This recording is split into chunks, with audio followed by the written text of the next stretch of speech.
نحمده ونصلي على رسوله الكريم اما بعد۔ میرے محترم بزرگوں، اللہ آپ کا یہاں آنا قبول فرمائے۔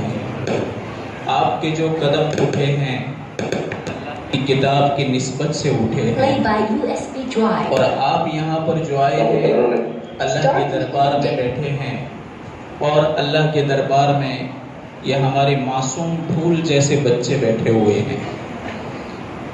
دلہا تو اصل وہی ہیں۔ ہم نے یہاں آ کر کے اس محفل کو چار چاند نہیں لگائے، بلکہ ان معصوم بچوں نے جو اللہ کی مقدس کتاب کی تکمیل کی، مکمل کیا، پورا کیا، ان کے صدقے میں ہم یہاں آئے۔ اللہ تعالیٰ ان کا لحاظ کرتے ہوئے ہم سب کی مغفرت فرمائے۔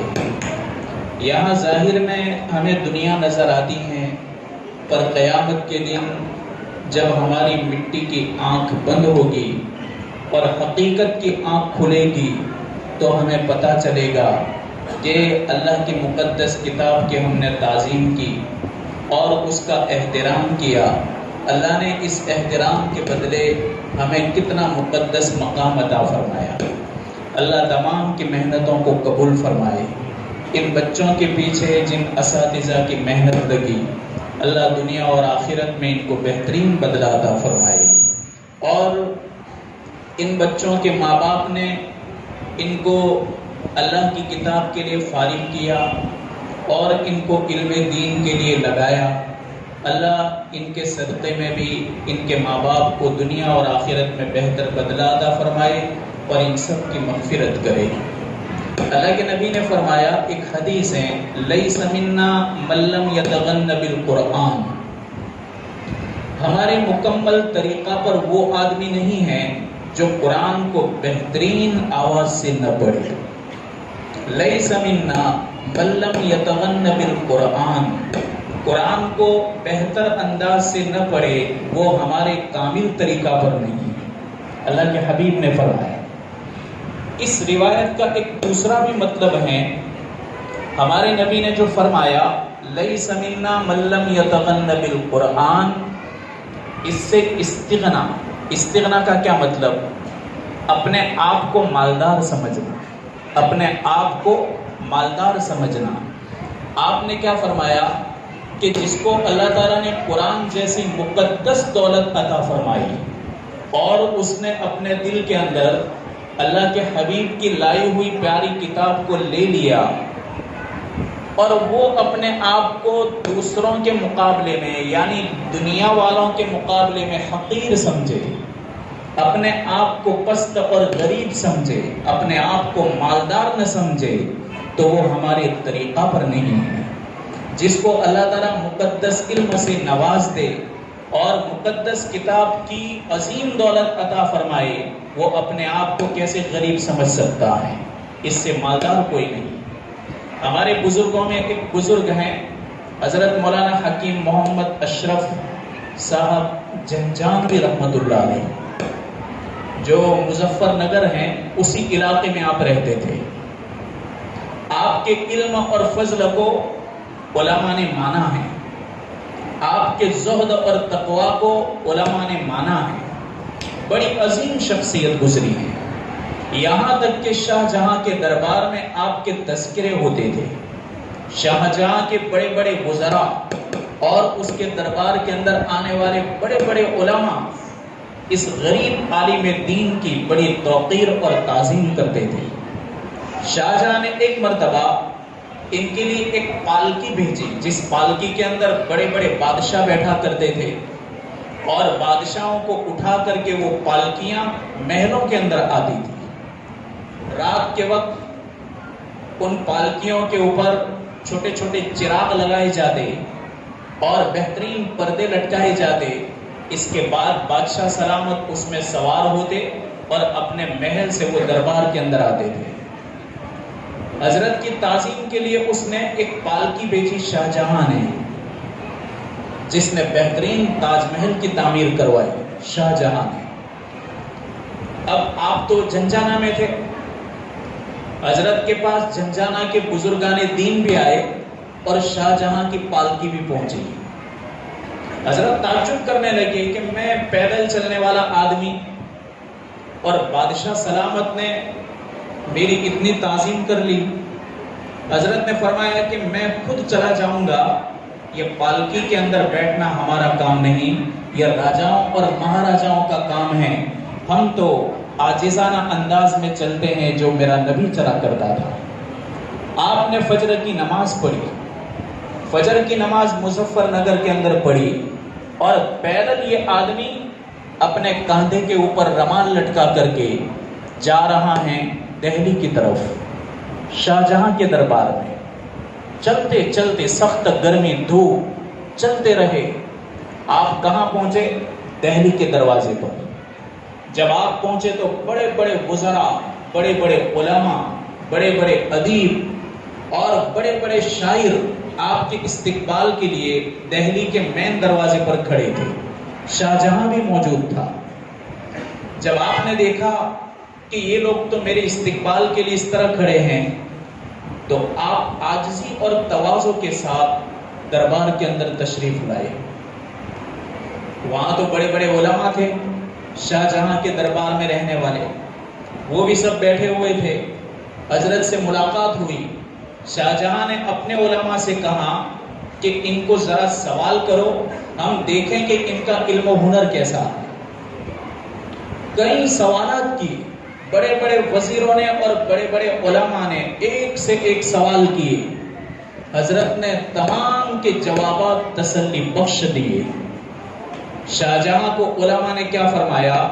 یہ جھنجھانوی ایسا علم کا سمندر ہے جس کا کوئی کنارہ نہیں، یہ کنارے بغیر والا سمندر ہے، اس علمی سمندر کو کوئی نہیں پہنچ سکتا۔ شاہجہاں بہت متاثر ہوا، اس نے کیا کہا؟ حضرت مظفر نگر کے علاقے میں آپ کو 2000 بیگھہ زمین دیتا ہوں، 2000 بیگھہ۔ حضرت نے کہا کہ شاہجہاں زمین آپ کو مبارک، میرے رب نے جو مقدس قرآن میرے سینے کے اندر اتارا ہے اس سے بڑا کوئی مالدار نہیں ہے، اللہ نے مجھے بڑا مالدار بنایا ہے، یہ تو ان لوگوں کو دو، ہمارا رازق تو ایک پالنہار ہے کہ جو اپنی تعریف کرتا ہے الحمدللہ رب العالمین، تمام تعریف اس تمام جہانوں کے پالنہار کے لیے ہیں کہ جس نے ساری مخلوق کی چوٹیاں اپنے دست قدرت کے اندر رکھی ہیں۔ آپ نے کہا کہ میں غریب نہیں ہوں، اللہ نے مجھے بڑا مالدار بنایا ہے۔ اس حدیث کا دوسرا مطلب شرح نے یہ فرمایا کہ جس کے دل کے اندر اللہ نے قرآن کو پیوست کر دیا ہو، اپنے آپ کو وہ کبھی غریب نہ سمجھے، روئے زمین پر اس سے بڑا مالدار کوئی نہیں ہے۔ اور اللہ تبارک و تعالی ہمیشہ استغنا کی دولت سے مالا مال فرمائے۔ اکثر طلباء نظر آتے ہیں، جتنی اساتذہ کی ہم عزت اور توقیر دل کے اندر رکھیں گے، اللہ تبارک و تعالی دنیا کے اندر بھی چمکائے گا، آخرت کے اندر بھی چمکائے گا۔ اساتذہ ہمارے روحانی باپ ہیں، روحانی باپ، اور ان کی شفقت بچوں کے اوپر جیسی ہوتی ہے ویسے ہی شفقت ان کی طلباء پر ہوتی ہے۔ حضرت امام احمد بن حنبل، ہمارے 4 امام ہیں، امام ابو حنیفہ، امام شافعی، امام مالک اور امام احمد بن حنبل۔ حضرت امام احمد بن حنبل کتنے بڑے محدث ہیں، اور حضرت امام شافعی رحمۃ اللہ علیہ کتنے بڑے عالم ہیں اور کتنے بڑے امام ہیں۔ حضرت امام احمد بن حنبل حضرت امام شافعی کا اتنا احترام کرتے، اتنا احترام کرتے، جب امام شافعی سوار ہو جاتے تو آپ نیچے پیدل چلتے تھے، امام احمد پیدل چلتے تھے، اور نیچے چلتے چلتے آپ کو سوالات کرتے، اور امام شافعی رحمۃ اللہ علیہ آپ کے سوالات کا جواب دیتے۔ حضرت امام احمد بن حنبل فرماتے ہیں، خدائے پاک کی قسم 30 سال سے کوئی ایسی نماز نہیں گئی جس نماز کے بعد میں نے میرے استاذ محترم امام شافعی کے لیے دعا نہ کی ہو۔ 30 سال کے اندر ایک بھی نماز ایسی نہیں گئی کہ جس نماز کے بعد میں نے میرے استاذ محترم کے لیے دعا نہ کی ہو۔ کیسا حق ادا کر رہے ہیں، کیسا حق چکا رہے ہیں۔